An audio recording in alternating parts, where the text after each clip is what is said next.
Lebanon में विस्फोटक Hezbollah pagers के बारे में हम क्या जानते हैं? पेजर्स एक पोर्टेबल इलेक्ट्रॉनिक डिवाइस है जिसमें छोटे मैसेज या अलर्ट भेजे जाते हैं पाए जा सकते हैं और ज़्यादातर पेजर्स मॉडल रेडियो फ्रिक्वेंसी के जरिए बेस स्टेशन से मैसेज पाते हैं।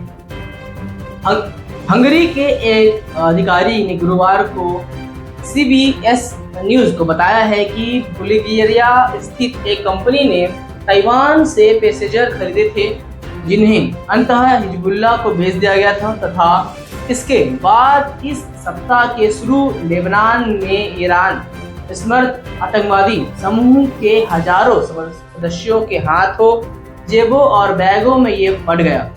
हंगरी के आउटलेट एक्टस ने बुधवार को बताया था कि नोटो ग्लोबल लिमिटेड नामक सोफिया स्थित कंपनी ने पैसेंजर बेचने के सौदे के पीछे थी और इसी सौदे से जुड़ी हंगरी के एक फर्म ने पैसेंजर का निर्माण बिक्री नहीं की थी।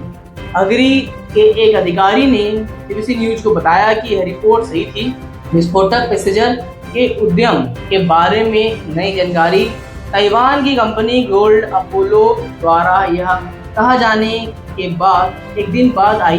इसने लेबनान के सीरिया में मंगलवार को विस्फोटित पैसेंजर पर अपने ट्रेडमार्क ब्रांडिंग का उपयोग के अधिकृत किया था, लेकिन वास्तव में इन उपकरणों का निर्माण और बिक्री हंगरी के बुडापेस्ट स्थित कंपनी बैंक कांस्टेल केफियती द्वारा की गई थी। लेबनान के सार्वजनिक स्वास्थ्य मंत्री के अनुसार मंगलवार को लेबनान में सीरिया में हिजबुल्लाह हजारों पैसेंजर लगभग एक साथ फट गए, जिसमें कम से कम 12 लोग मारे गए और 2750 घायल हो गए।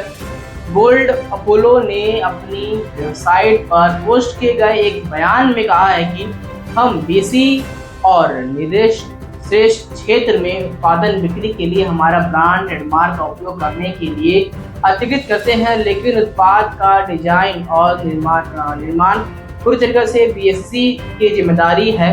हालांकि मीडिया रिपोर्ट लेबनान के बारे में उल्लेख AR-924 पेजर मॉडल के बारे में है। हम स्पष्ट करते हैं कि यह मॉडल BSC द्वारा निर्मित और बेचा जाता है। गोल्ड अपोलो के संस्थापक और CEO हुंस चिंग हुआंग ने बुधवार को NPR को बताया है कि हम को जो उपकरण निर्माता किए थे वह उन्हें निर्मित किए गए थे, उनमें से ऐसा कुछ भी नहीं था। यूसु ने कहा कि पैसेंजर गोल्ड अपोलो के डिज़ाइन पूरी तरह अलग थे और उसमें एक ऐसी चिप का इस्तेमाल किया गया था जिसका इस्तेमाल गोल्ड अपोलो अपने मॉडल में नहीं करता है। यूसु ने NPR को बताया कि गोल्ड अपोलो का बैक कास्टिंग के साथ संबंध 3 साल पहले शुरू हुआ था और उन्होंने हंगरी की कंपनी के धन संस्थान को अजीब बताया। हसू ने कहा कि बैंक काउंसलिंग ने गोल्ड अपोलो को मध्य पूर्वी बैंक खाते की भुगतान किया था, जिसमें गोल्ड अपोलो के ताइवान बैंक द्वारा कम से कम एक बार ब्लॉक किया गया था। उन्होंने NPR को बताया कि यह बहुत असुविधाजनक था। जिन्होंने आगे कहा, वैश्विक व्यापार करते हुए हम आपको इन जोखिमों को निपटाना पड़ता है।